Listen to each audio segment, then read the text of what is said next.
Hello, everyone, and welcome back to This Week in Enterprise Tech. I'm Hyoun Park here from Amalgam Insights, here with Charlie Araujo. And how are you this week, Charlie? I am great. It has been particularly busy. The weather in New York, it has just been up and down, back and forth. I'm not kidding you. One day last week, it was last weekend, the morning was literally like summer. It was 80 degrees. We were in short sleeves, not shorts, but it was Mhm. sunny and beautiful. My daughter took a nap. We thought we were going to go out to the park afterward, enjoy this day. In the afternoon, winter had come roaring back. It said the Oof. temperature was like 68. It felt like 40. We were like, oh my gosh, we need our winter coats. The storm clouds came. It's like it was insane day. It was crazy. So Mhm. yeah, that's been sort of messing with our heads, but no different than I think the world of enterprise tech is sort of messing with our heads right now. Just stuff all over the place every single day. So it's never a dull moment on any spectrum. So true. And I feel you on that part. In the Bay Area, anytime it gets down to 50 degrees, we act like it's 30 or 20 or zero. We are very weak here in California. All right. Well, we got lots of interesting news. We actually have a pretty big lineup of news. None of it really groundbreaking per se, although a couple of pieces that are pretty important and interesting. And why don't we start with one that I thought was really fascinating for me from a couple perspectives, and that is that Databricks and Anthropic have announced an agreement, what they're calling, of course, a landmark deal, to bring Claude into the Databricks data intelligence platform. I think it's just smart on both counts. I think Anthropic Mhm. is clearly signaling a push into the enterprise, and I think from a market perspective, clearly distinguishing their approach to, say, OpenAI, which seems very focused, as we'll talk about later in the episode, very focused on these sort of public-facing, capture the imagination of the public kind of motions.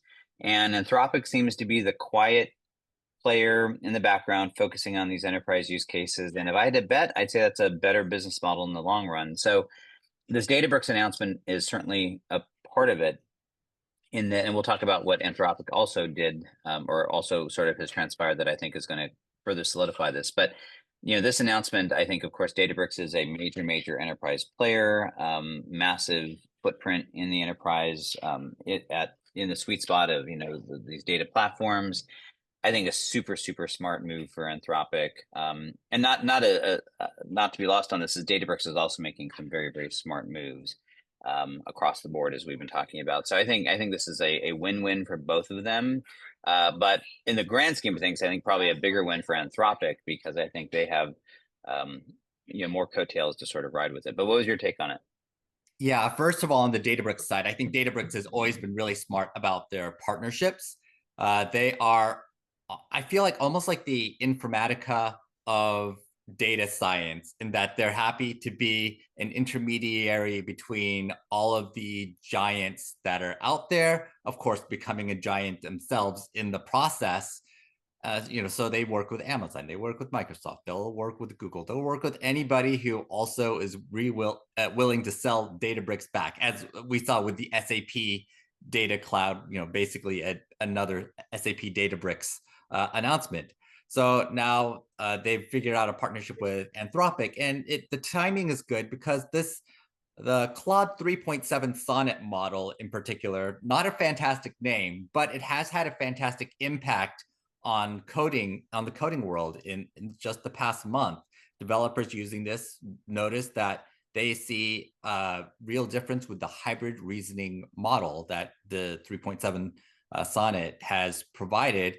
And this has led to, and that's good alignment with Databricks, which has always had good alignment with the developer community as well. So a lot of good things that are coming together all at once. And Databricks saw that Anthropic's product got to the point where they had to have a stronger relationship to keep their enterprise customers happy. Well, I think there's a handful of really interesting elements to this. First, most of those partnerships you described with Databricks is Databricks being the enabler, right? Mm-hmm. Where they are an enabling component of somebody else's technology that is more customer facing. This one's a little bit reversed, right? So this is Anthropic is sort of the enabling component. And in this case, really sitting there on top of the Databricks Mosaic AI to provide the access to these models to effectively activate this data. So it sort of brings Databricks a little bit closer to the edge in terms of direct usability. Mm-hmm. So it'll be really interesting to see how this gets applied. I expect it's still going to be in a composite mode. And that, again, is, I think, really solid because in theory, that should mean that Anthropic effectively gets access to all these other partnerships Databricks is driving, right? Because now this becomes a built-in part. I think the other thing that was interesting is this is not, partnerships in the world of tech are sort of like speed dating. It's like they come and they go. This, I think, they called it landmark, and while I think there's a little bit of hyperbole in there, it is significant that this is a 5-year deal. That this is not a fly-by-night sort of, hey, yeah, if this works, this works. This is a very deep partnership, and I think that is, again, I think very positive for Anthropic, given where Databricks is playing. So, yeah, I think very good for both. I think honestly good for the industry. I think we need to see more and more of this sort of evolution. So I think quite interesting to see how Yes, this continues to play out.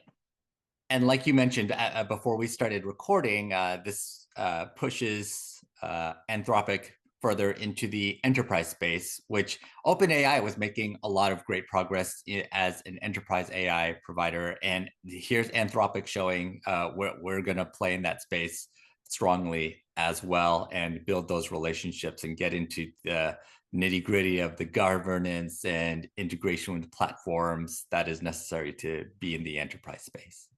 Yeah, I mean, I think we're going to see, and in fact, our next story here, I think, sort of also links into this kind of the distinction between the approaches, right? So OpenAI's model has, within the enterprise, has mostly been, here, give all of your employees ChatGPT, right? That was sort of the approach.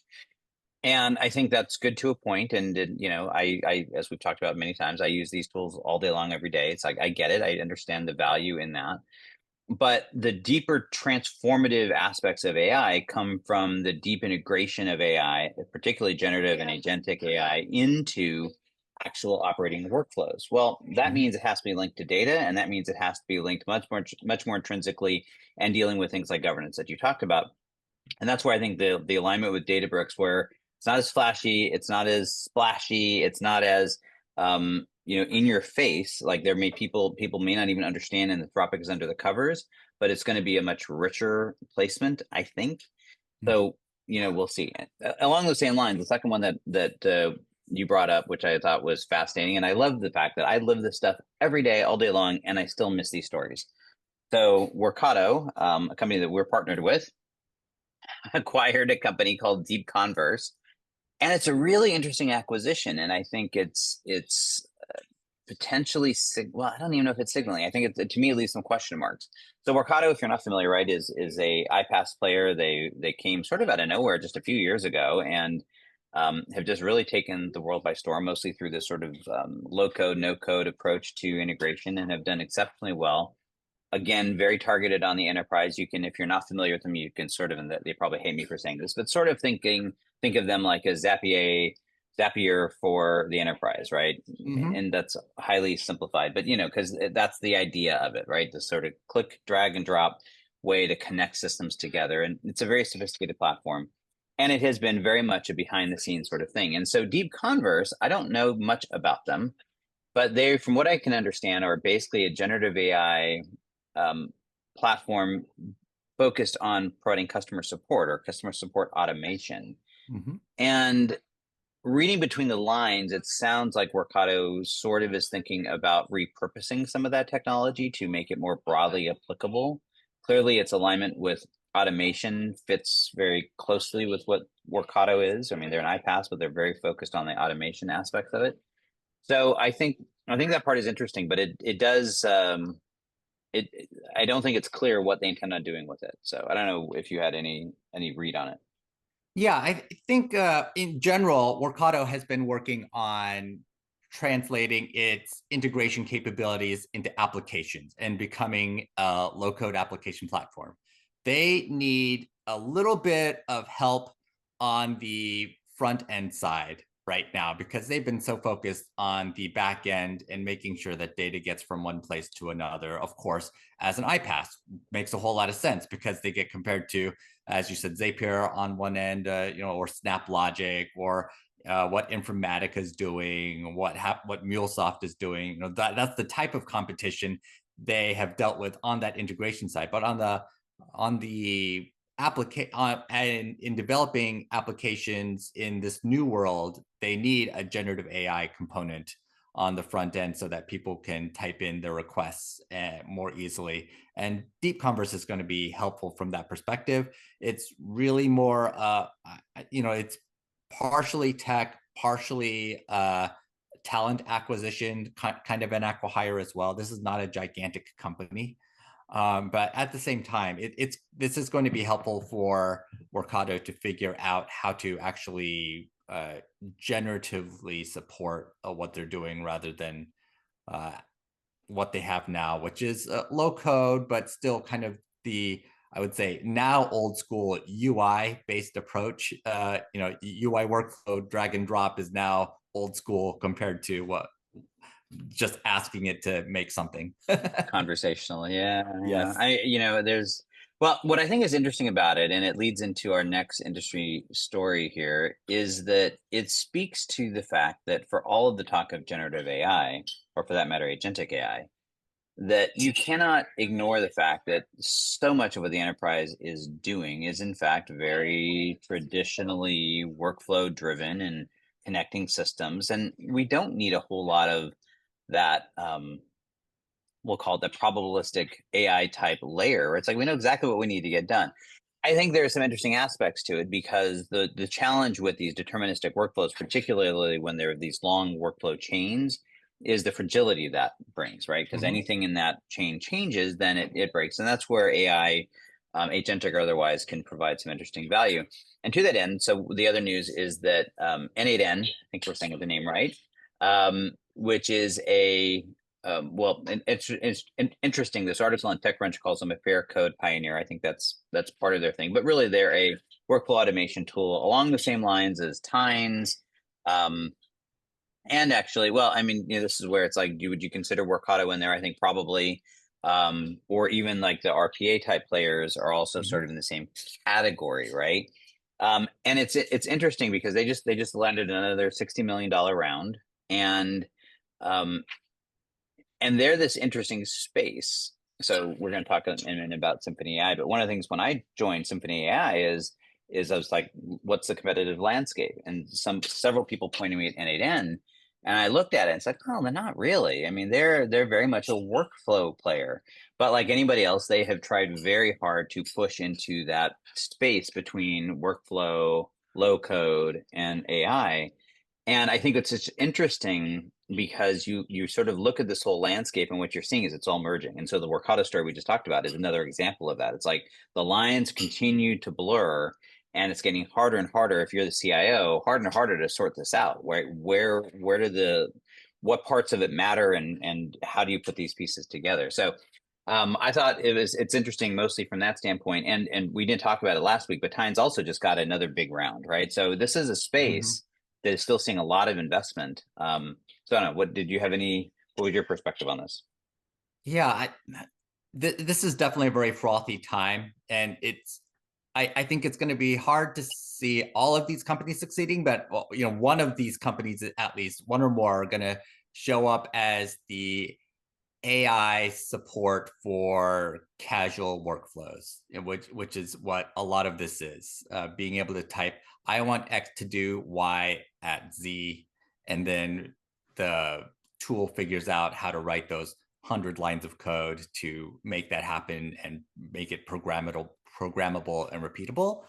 But honestly, I see a bunch of what is happening here, and I think it's not that different from, go back to Zapier, or if this then that, doing simple things that don't require a whole lot of competition necessarily. I see this market, this side of the market, the more casual consumer-ish side of the market, being a bit more like, say, the scheduling market, where you have a couple companies that can automate scheduling for you, but you don't need 50 companies there. At least not yet. I don't see N8N being that successful on the enterprise side. That there just isn't the same level of control or governance, right? as you probably Yeah, right? so I think two things. I think N8N is clearly positioned at what we'll call the lower end of the enterprise or the SMB market or the mid market, right? Mhm. Clearly, that's where they're targeted. You can look at that by seeing who their connectors are, right? The type of applications they connect to. That's clearly who they're sort of targeting. The other thing I thought, though, that is interesting, and this is true of Workato, this is true of N8N, this is true of Zapier, right? What is interesting about them is there's an orientation that you have to look at. And this isn't good or bad, right or wrong, in my opinion, right? I think there's not even room. There's a net need for both. Mhm. But if you look at how N8N or these folks are leveraging AI in their workflows, it is typically I've got a deterministic workflow that somewhere in there I make a call to an LLM or I make a call to an AI agent or I do Mhm. something, right? Where they're workflow centric, right? It's the workflow first. AI components can get called based on the thing. And I think there's plenty of use cases where that makes a ton of sense. And then there's other approaches, right? Most of when we talk about agentic AI, it's typically the other way around, right? Where it's the agentic AI flows as the point of centricity, and then you make calls to a workflow as an execution point. And so that's where these sort of can live happily together. And there's a degree of recursiveness, but I think it's really interesting. And so to your point, I think that there's going to be a shakeout, and I think it's also going to be about figuring out as an enterprise what parts need to be deterministic, what parts need to be agentic, what parts should be of prominence or not, and when does it matter. And I think it's not, like I said, it's not good or bad, right or wrong. I think the answer is going to be all of the above, but it's going to be very dependent on the problem you're trying to solve. So Yeah, we'll see that's how it probably one of works. the most fun parts about simply looking at the problem right now. Figuring out what needs to be deterministic, what needs to be probabilistic, what needs to be portfolio based. Yeah, that's the fun part. And I just Exactly. wanted to give a quick shout out that you mentioned the fair code, uh, the concept that N8N has been pushing. And this is the idea that software developers can be compensated for the open source work that they do once that open source work gets commercialized. And I think that's going to be an increasingly important issue as we have more independent developers doing more gig work type things and figuring out how that work actually gets compensated in a world where it seems like all the money is going to big tech and little tech is somewhat struggling to figure out how to take full advantage of what they do. So I'm interested in seeing how that model ends up working out over time at the open source level. Yeah, and relatively new and just early days of getting traction. So we'll see how it plays out, particularly in an era where we're seeing so much AI-based coding and Mhm. how that impacts all of that. So, all right, other industry news. You should probably cue this one up, seeing as how I sort of have a conflict of interest here. Yes, so in conflict of interest. So, story that I noticed. I will note that Charlie did not bring this one up first. Is that Symphony AI actually announced expanding their industrial capabilities for edge computing with the Microsoft Azure IoT operations. So they are announcing, of course, a deeper partnership with Microsoft in working at the manufacturing edge to support AI-driven operations, supporting the operational technology data sources that have always been such a challenge in the manufacturing world, and working more deeply on partner designations, software certifications. So I'd love to get your take on what Symphony AI is doing here and how it's important. Yeah, so we obviously don't talk a whole lot about my day job on this podcast, but Symphony AI has 5 divisions. So I am the VP of Innovation and Product Strategy for the Enterprise IT division. So our economic buyer is the CIO. But as it turns out, my boss is Pratik, and Pratik actually runs both our division and the industrial division, which is where this came out of. So we have 4 other divisions: industrial, finance, retail, and media. And each of those other divisions is focused on very specific verticalized use cases and effectively asking, how can we use AI, a combination of predictive and generative AI, to solve specific problems in these different domains, right? So my domain is enterprise IT, but the industrial division is focused on industrial. And so this is part of an entire move to really hone in on all of that and combining, right? The historical space within industrial around AI has been, not only IoT, but Industry 4.0, this whole idea of using it for predictive analytics. And all of that is in play, but now it's this question of how do you add this other element to it where you can now provide this generative layer. And so it's actually some really interesting, exciting stuff, and they're getting a ton of great traction. And in disclosure, I actually did a presentation to one industrial client like last week, and that's it. I have nothing to do with the industrial side of it. But I've heard lots of really good things about everything that they're doing. Yeah, I find generative AI to be an interesting use case on the industrial side because there is so much legacy technology that has to be integrated into any sort of holistic manufacturing environment where you're trying to digitize. Because there are some systems that you just can't replace. They're 40, 50, 60, 100 years old, and they have been jury rigged over time to provide data, but you can't simply stop using this particular machine or this particular data source for whatever reason, because you will break down the entire workflow or the entire production line.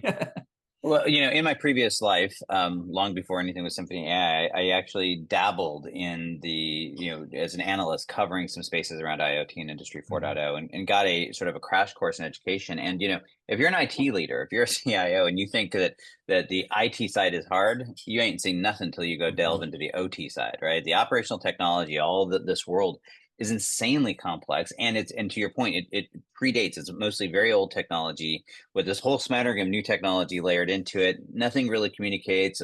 The open standards that we're very used to sort of don't exist. And so lots and lots of complication. And so that's where some of the efforts historically around predictive AI in the space has been super powerful, super useful, and also super problematic to actually make work in this very complex, heterogeneous environment that doesn't always communicate well. And then you add to that you tend to have a class of operator that doesn't necessarily you have that same level of sophistication from a technology perspective. And so that's where the generative AI thing has a lot of real potential and was sort of the missing gap, right? The missing link, because it's like I can have all these predictive data and all these analytics, but if I don't have the ability to interrogate it in a human conversational type form, that's really difficult. And the challenge, of course, is you need to have that sort of domain knowledge of being able to understand the lingo. It's not just your normal sort of stuff. So those are all some of the things I think that are being tackled in this space overall. And so, of course, it's always great to see one of our sister divisions get a little bit of press on it. Yeah.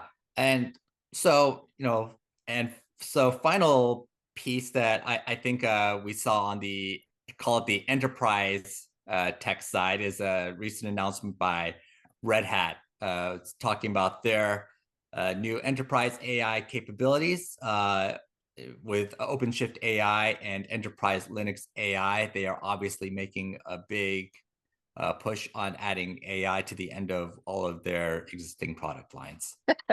Yes, the question is, are they adding AI into any of the products?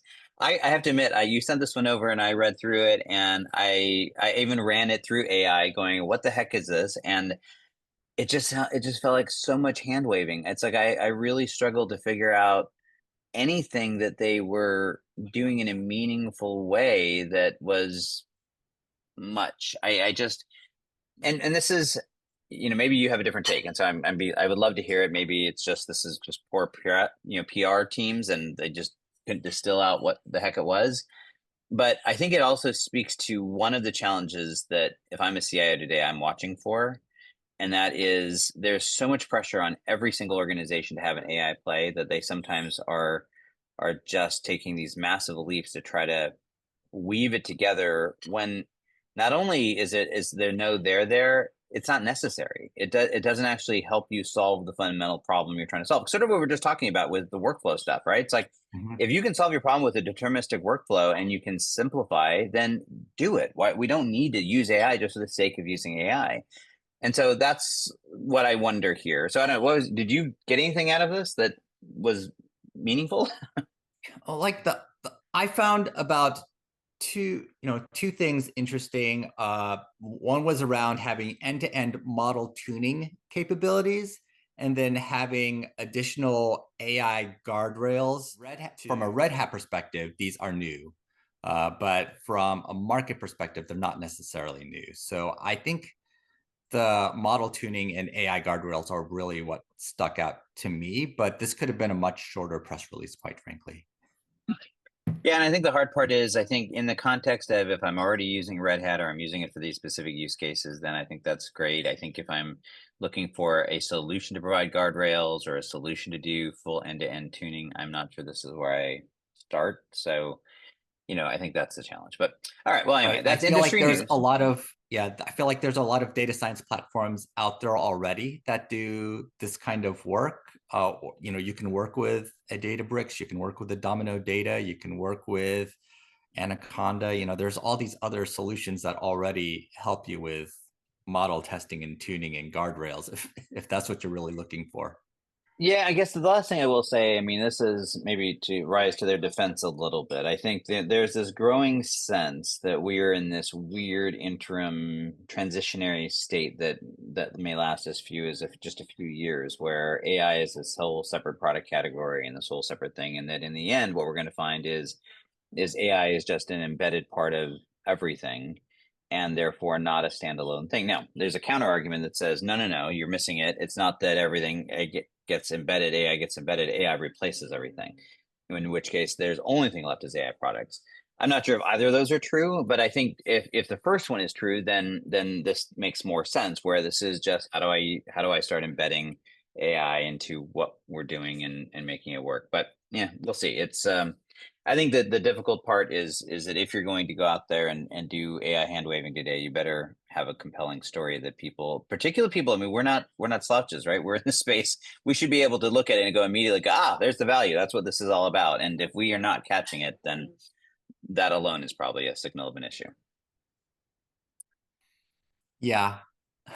All right, switching gears to the government, one of our favorite topics, and the impact of AI and how the government is dealing with it. We have two sort of opposite ends of the spectrum. The first, we've been talking a lot about Doge and them going after software contracts, and we were sort of chastising and making fun about the fact that they didn't understand it. And in that conversation, we mentioned a bill that had been floated a couple years back called SAMOSA, that was legitimately trying to tackle what we both agreed was a very legitimate problem, although probably not as big in the grand scheme of things when you're talking about trillion-dollar budgets as people might think, but still real dollars and real meaningful.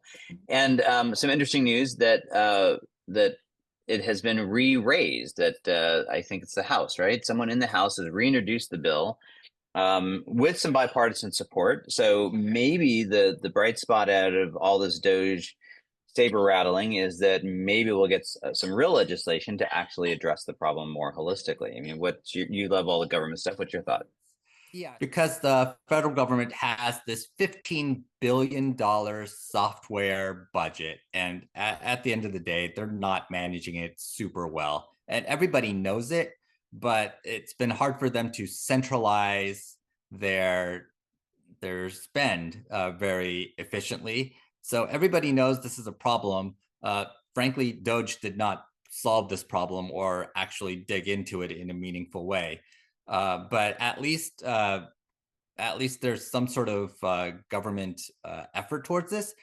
Frankly, this has been overlooked because it hasn't been that big of a deal. It's still a rounding error in the overall federal budget. But I think that probably there are bipartisan sponsors.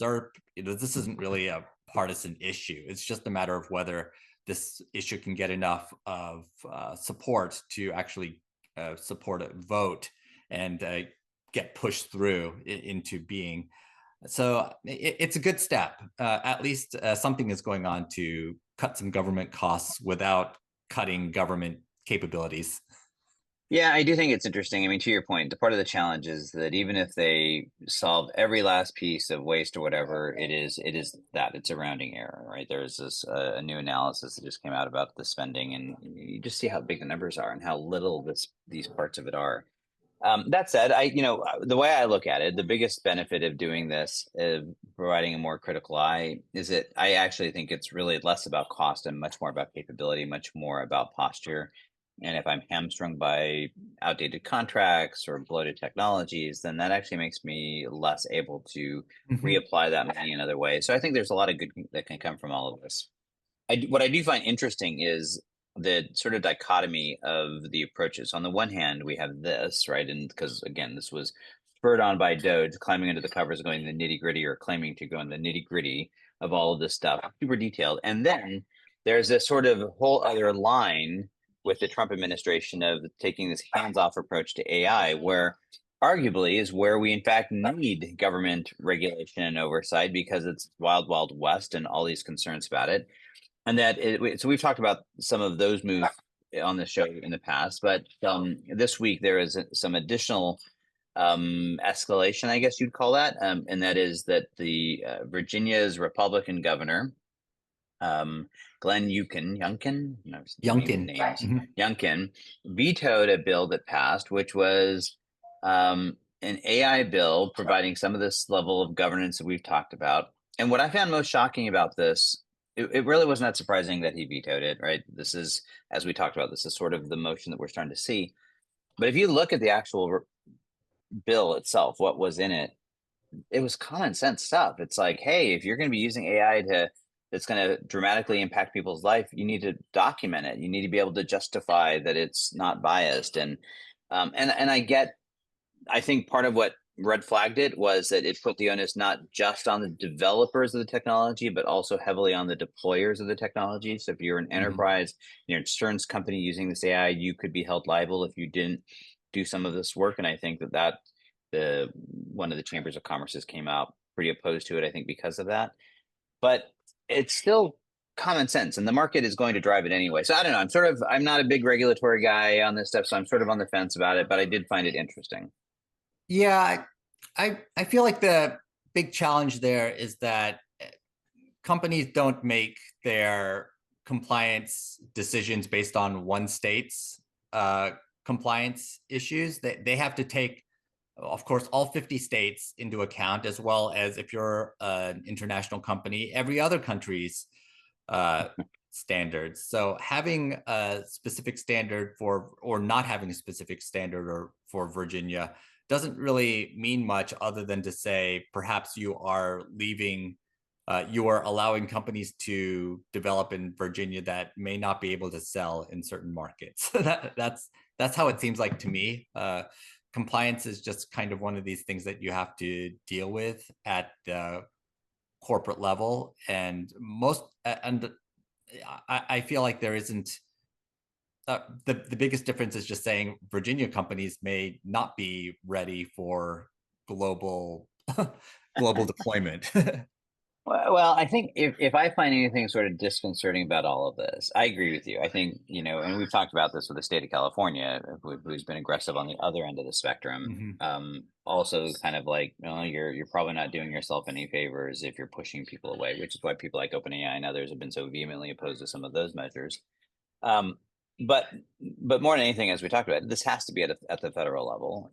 None of these companies play in just one state or for the most part, even in one country. So this really is a federal and an international sort of thing that has to be dealt with. And I think the challenge is what we need is common sense and some reasonable frameworks that needs to be industry led. And if I'm concerned about anything, it's the fact that this has become this weird sort of cultural touch point where it's like this was signaling more than it is anything else. And that's a little bit frustrating to me. But yeah, I think that it's likely that the US state that figures out the most reasonable AI governance will end up actually driving the market significantly. I think there's a decent chance California goes too far trying to push, but some other state will figure out what the right balance is. Maybe it's Washington, for instance. Maybe it's Texas, which I want it to be Wyoming. I want Wyoming to be the next big AI hub in our country. I think that would be everyone flocks to Wyoming. Sure. All right. So we try to always wrap up with CIO, what we think are some of the most relevant parts about CIO and for the CIO. And we have two stories that we want to cover here.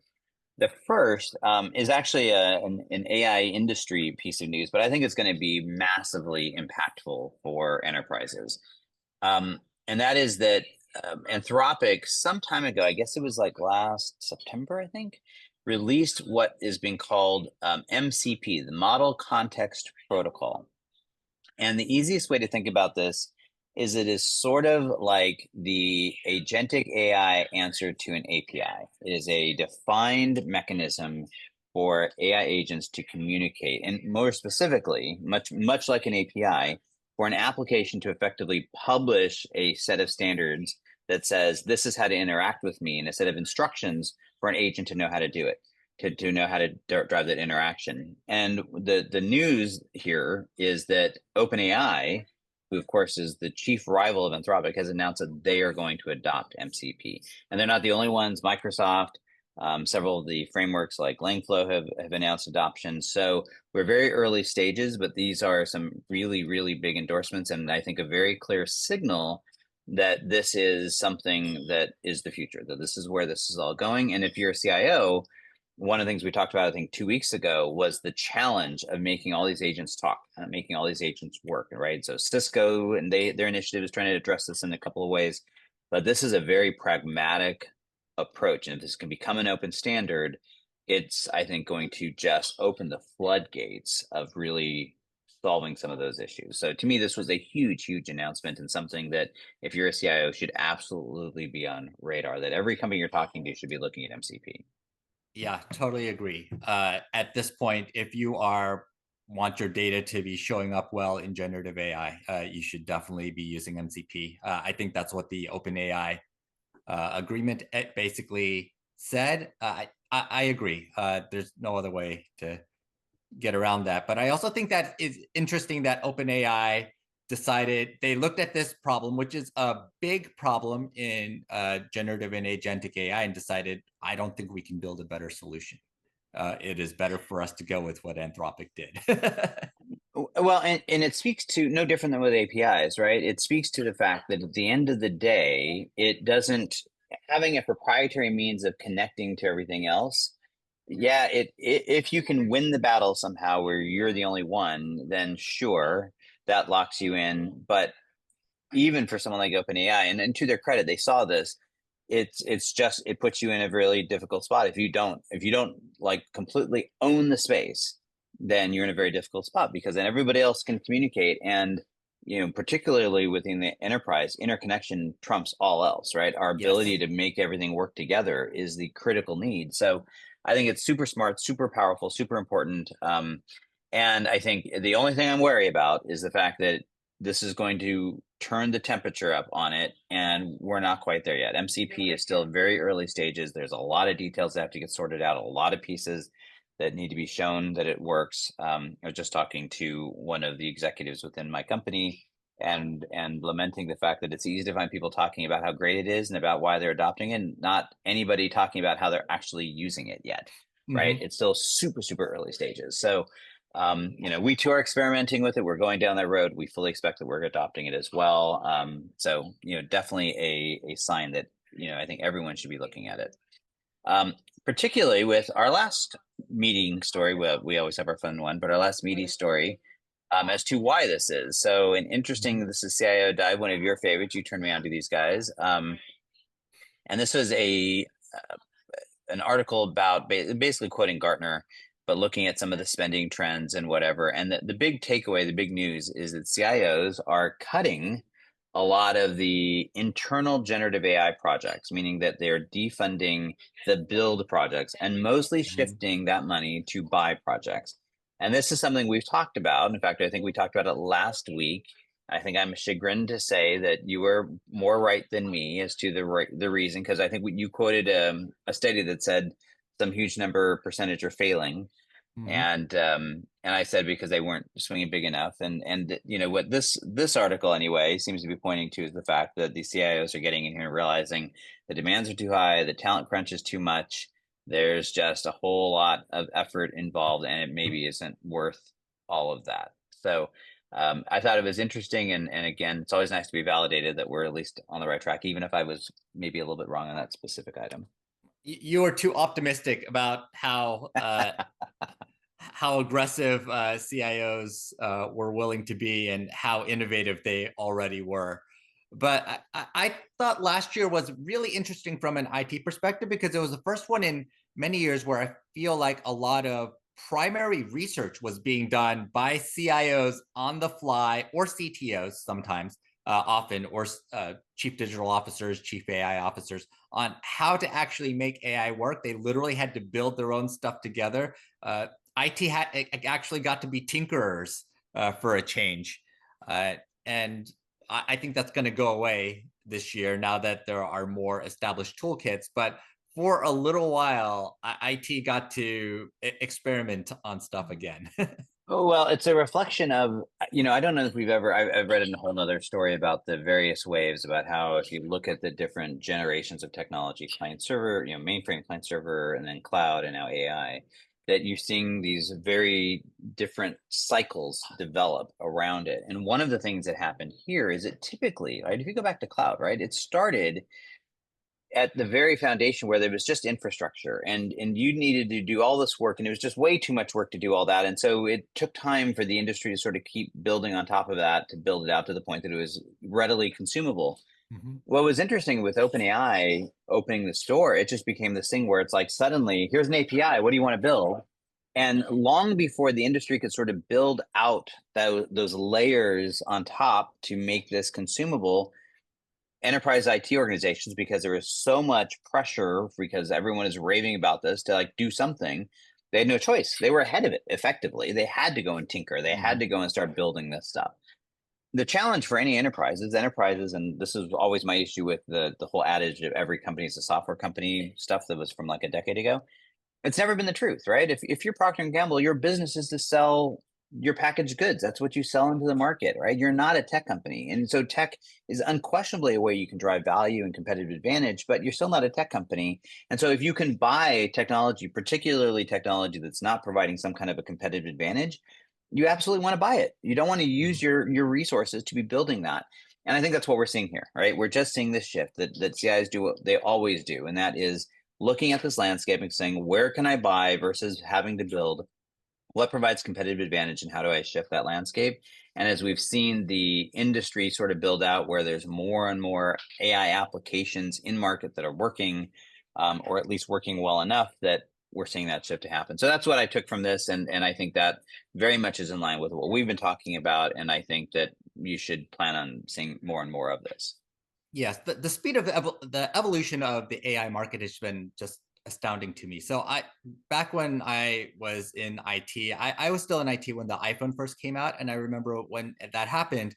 Uh, the first Monday after that weekend launch, an employee asked me to buy an iPhone for him, and I had to explain that Apple literally did not allow companies to buy devices on behalf of other people. Like that's how immature the market was, and all had to build from scratch. They had to figure out how to create corporate accounts and security, and then an app store, all these other things. And it's very similar with generative AI. When generative AI first came out, Chat GPT, 3, started taking over everything. It was still very much a consumer tool with poor APIs, and we just had to work our way out from there to where we are now with agents and actual workflows. At a starting point to actually get data into generative AI. It's amazing to see how quickly these companies have been building the plane while trying to land it.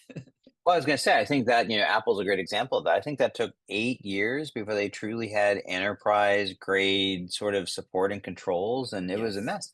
And we're seeing this happen at light speed now. And so I think that's the part that's interesting.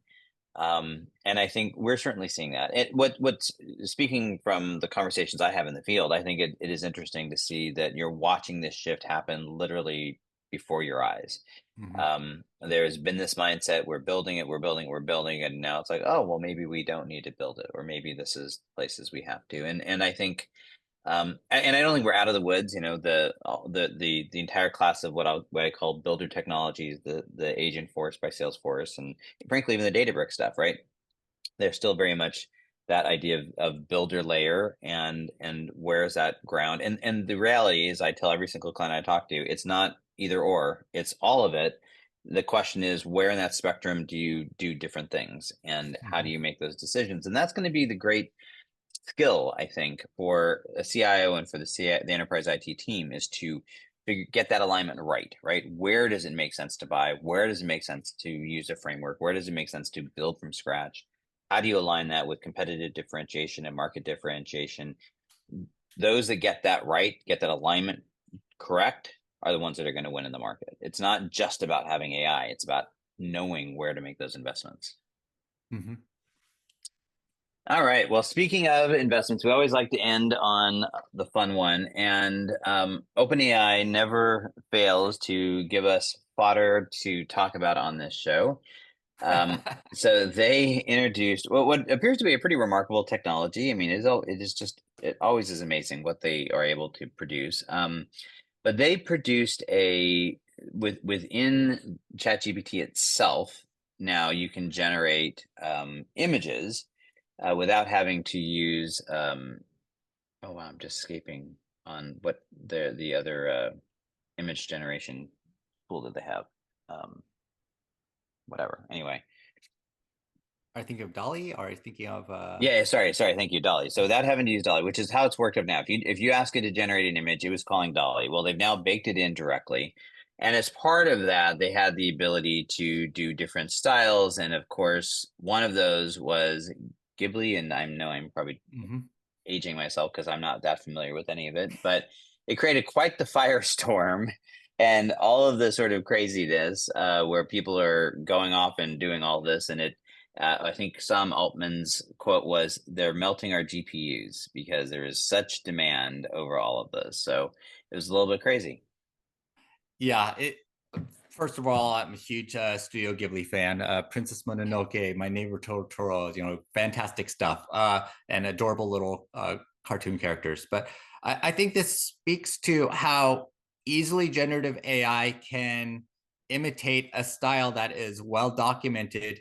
Basically, any artist's style. It could have been Picasso, it could have been Monet, it could have been Michelangelo, but that honestly, that wouldn't have been as pop relevant for today's meme filled culture. So instead, they did Studio Ghibli. Of course, Studio Ghibli's creators are not super happy about this, but there's not too much they can do about it with the current uh, legal standards that apply. We haven't really said that data fed into a model is copied by protected by copyright or can be licensable for model training as of yet. So we're in this weird stage where I don't think these rules have really been defined yet. I'm not saying that it won't ever happen. I think all this stuff is still being decided in the courts. I haven't really heard that any of these lawsuits have been finished off, and I'm sure that the likes of OpenAI and Microsoft and other lawyers will make sure that these lawsuits take as long as possible uh, to decide. Well, so the serious part of this, I think there's a couple serious parts. I think that situations like this are going to bring the copyright question more and more to a head, where there's going to be increased pressure to resolve it. And regardless of where you stand, I think the fact that there's ambiguity creates risk if you're a CIO, and so that opens the door. I think this goes all the way back to where we started the conversation and the differences in approach with Databricks and Anthropic and that sort of full approach versus what OpenAI seems to enjoy doing. Right. And look, at to their credit, I mean, they massively stir the imagination. They get people excited. It's this meme driven sort of thing, and that's Huge what caused viral all this. moments. Yeah, Yes. massive viral, right? Everyone's sharing these things. Everyone's going to, they Altman, I think today reported that they had 1 million signups the day it was announced, Mhm. which, for point of reference, when it was first announced and it took the internet by storm, it had 1 million signups within the first 5 days, right? So massive explosion of use.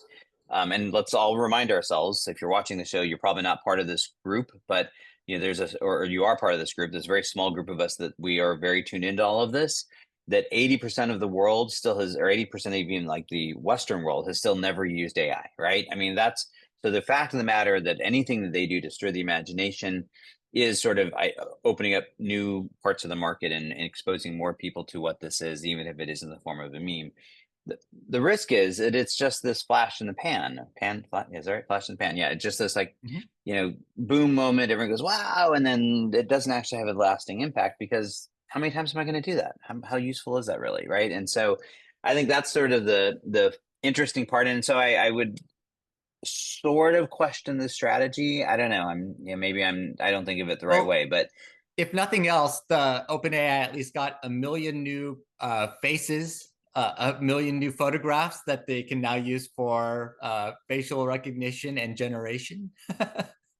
no doubt. And we now have, what did when an X user say, they now have generate a sexy man images all over. Apparently, what is interesting about the last little seriousness news about it is this was, I think I've talked about this joke before from the first days of .com, about where people all excited goes, oh yeah, look how great it is, and it's like, oh no, look how great it is. And apparently they're having one of those moments where they've had to ratchet back both the exposure on the copyright side as well as just the impact. They apparently were metering the number of images you could create, and now the last effort is they shut it off entirely. I'm sure it's a temporary thing, but all this sort of happened to reaction because they just didn't anticipate this sort of response. But just another crazy day in the world of AI, I guess, right? Oh yeah, absolutely.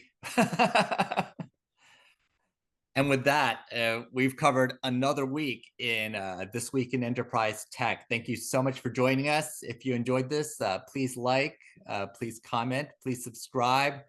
Please let us know what you thought and what we should be looking at for next week. Thanks so much for joining, and see you soon.